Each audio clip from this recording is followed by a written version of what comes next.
It was May 10th, 1995, and in the Valreefs mine in South Africa, the workers had just finished their shift for the evening.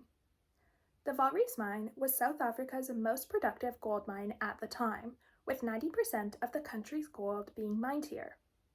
It was located just outside the small town of Orkney in the Northwest Province, which was situated around 110 miles or 177 kilometers southwest of Johannesburg. The productivity of this mine, however, did not translate into decent wages or safe working conditions for the thousands of workers who risked their lives every single day. At the time of the tragedy in question, millions of Black South Africans were working under the direction of white-owned mining corporations. The majority of these workers were poor and illiterate and took up the work to provide for their families.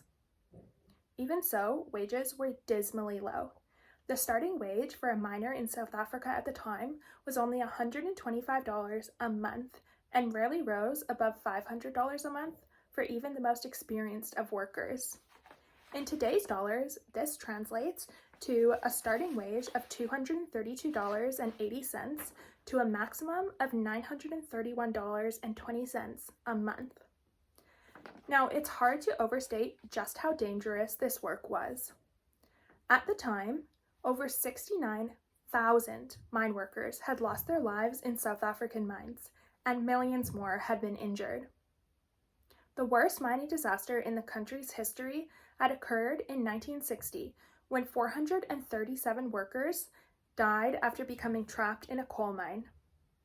On top of this, although apartheid had ended the year before in 1994, prejudice and racism still ran rampant. In many mines, toilets, change rooms, and even elevators were still unofficially segregated. Back to the night of May 10th.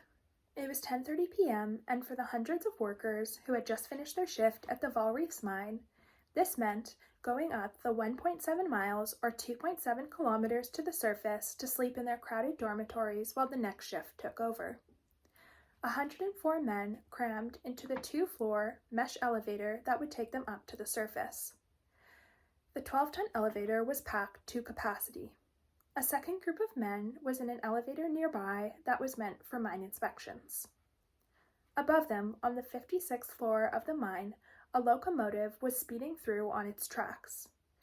This locomotive was used to bring ore, equipment, and men to and from the work sites. Suddenly, as the elevator rose through the mine, hoisted by its cable, the locomotive jumped the tracks and veered into a tunnel that was not in use at the time. Reports vary on whether this tunnel was blocked off or not, but the general consensus seems to be that it was barricaded to prevent smaller machines from entering, but nothing that would stop a runaway locomotive. The locomotive barreled through the tunnel and plunged into shaft 2, where the elevator was located. After falling several hundred feet, the locomotive slammed into the hoisting cable, which snapped in half. This sent the elevator, along with 104 men, into a freefall 460 meters or 1,500 kilometers to the bottom of the mine shaft, where it smashed upon impact. Seconds later, the locomotive landed on top of it. The results were immediate and devastating. The president of the National Union of Mine Workers told the press, "Pieces of flesh were scattered all over as a 2-floor mining elevator was crushed into a 1-floor tin box." There were no survivors, and by the day after the incident, only 6 bodies had been recovered. It took more than 3 days to recover the rest, all of them unfortunately damaged beyond recognition. Co-workers and friends gathered around to watch the recovery efforts, praying for a miracle, but knowing there was no way anyone survived a fall from that height. On its way down, the locomotive also hit the second elevator, used for mine inspections. Luckily, all men aboard managed to escape unharmed. They, along with a further 400 miners, were brought to safety using a parallel shaft. The investigation into this accident began immediately. There was a surprising survivor who may have been able to shed light on the situation, and this was the driver of the locomotive. When the locomotive entered shaft 2, it was empty, meaning the driver had either jumped out before the incident occurred or wasn't even in the locomotive to begin with. He was found in the mine physically unharmed and brought to the hospital. Unfortunately, it was reported that he was suffering from extreme shock and was unable to speak with investigators. Ultimately, the investigation determined that the accident was due to human error, although the exact details could not be determined. There was, however, found to be a contributing factor to the lethality of this incident, and this was the hoisting cable. The elevator's hoisting cable had a safety feature called a detaching hook. When the locomotive slammed into the cable, this hook opened, which was what sent the elevator falling. Investigators determined that had the detaching hook not opened, the cable could have withstood the force of the elevator. Although the event would have still been devastating, the chances of survival would have increased, especially for the men who were on the first floor of the elevator. After the accident, organizations were spurred into action to develop better safety protocols for South African mines. The Leon Commission of Inquiry was formed in 1995 to investigate mine safety. It was the first to look into occupational health and safety in South African mines in more than 30 years, and what it uncovered surprised no one. The safety conditions in these mines were atrocious.